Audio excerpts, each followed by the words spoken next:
सुरुवातीलाच मित्रांनो, देशाच्या राजधानीतून थेट दिल्लीतून सगळ्यात मोठी अपडेट आता समोर येत आहे. उद्धव ठाकरे यांच्याशी गद्दारी करून गेलेले खासदार यांना मात्र आता लोकसभेचे अध्यक्ष असणारे ओम बिर्ला यांनी थेट घरीच बसवले. ठाकरेंच्या बंडखोर खासदारांचं कुठलंही पत्र मला मिळालं नाही. ओम बिर्लांचा धक्कादायक खुलासा. देशात सगळ्यात मोठी राजकीय घडामोड घडणार. 6च्या 6 खासदारांना आता थेट कायमचा घरचा रस्ता. मित्रांनो, ही बातमी अतिशय महत्त्वाची आहे.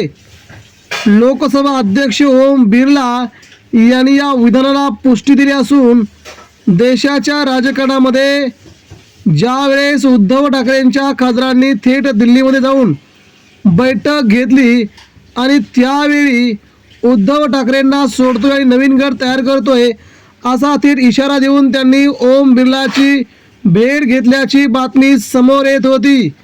मात्र मित्रांनो, आता भारतीय जनता पार्टीला नेमकं कोणतं राजकारण करायचंय, एकनाथ शिंदेंचा डाव त्यांच्यावरच उलथवण्याची भाजपची जोरदार तयारी थेट दिल्लीतून सुरू झाली आहे. याला नेमकी कारणं काय आहेत?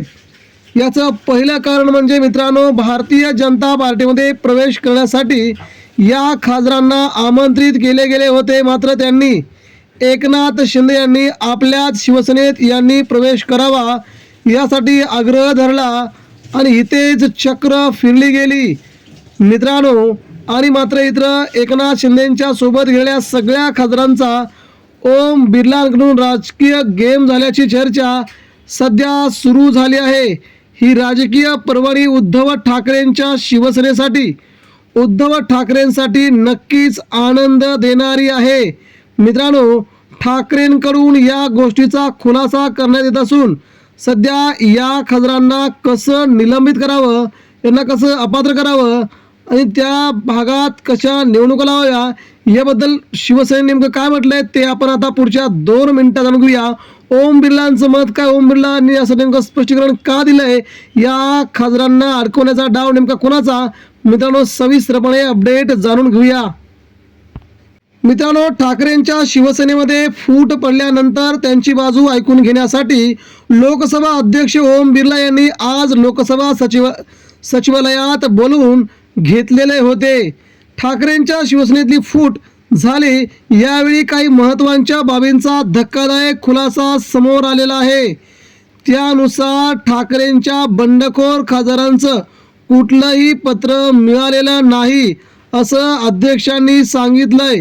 त्याचबरोबर असं असेल तर नेमकी काय कारवाई करता येऊ शकते याबाबत ठाकरेंच्या खासदारांनी आपली भूमिका मांडली. तसं आश्वासनही लोकसभा अध्यक्षांनी दिलंय. यामुळे अरविंद सावंत यांनी सांगितलं की तुम्हालाच माहितीच आहे की उद्धव ठाकरेंच्या नेतृत्वाखालील आमच्या शिवसेनेच्या 6 खासदारांनी पक्ष सोडला असून दुसऱ्या पक्षात प्रवेश केला आहे. अनिल देसाई आणि मी गेल्या आठवड्यात लोकसभा अध्यक्षांची भेट घेतली आणि त्यांना एक विनंती केली. त्यानुसार अध्यक्षांच्या भेटीनंतर अरविंद सावंत यांनी म्हटलं की पत्रात अध्यक्षांना विनंती करताना आम्ही म्हटलं होतं की जर कोणी व्यक्ती किंवा खासदार व्यक्तिगतरित्या किंवा गट करून तुमच्याजवळ येऊन पक्ष सोडण्याची इच्छा व्यक्त करत असेल तर तुम्ही संविधानाचं संरक्षण केलं पाहिजे, हीच आमची अपेक्षा आहे. आता या घटनेनंतर आम्ही पुन्हा एकदा एक पत्र पाठवलं होतं ज्यामध्ये विनंती करण्यात आली की जर या प्रकरणी काही घडतंय तर आधी आमचं म्हणणं ऐकून घ्यावं, आमचं ऐकल्याशिवाय कुठलीही कार्यवाही करू नका. त्या अनुषंगानं बंडखोर खासदारांकडून तुम्हाला कुठलं पत्र प्राप्त झालं आहे का, त्यावर आम्हाला कुठलंही पत्र प्राप्त झालं नाही असं अध्यक्षांनी म्हटलंय. यामुळे आता या 6 खासदारांची खासदारकी जाणार हे आता जवळजवळ निश्चित झालंय.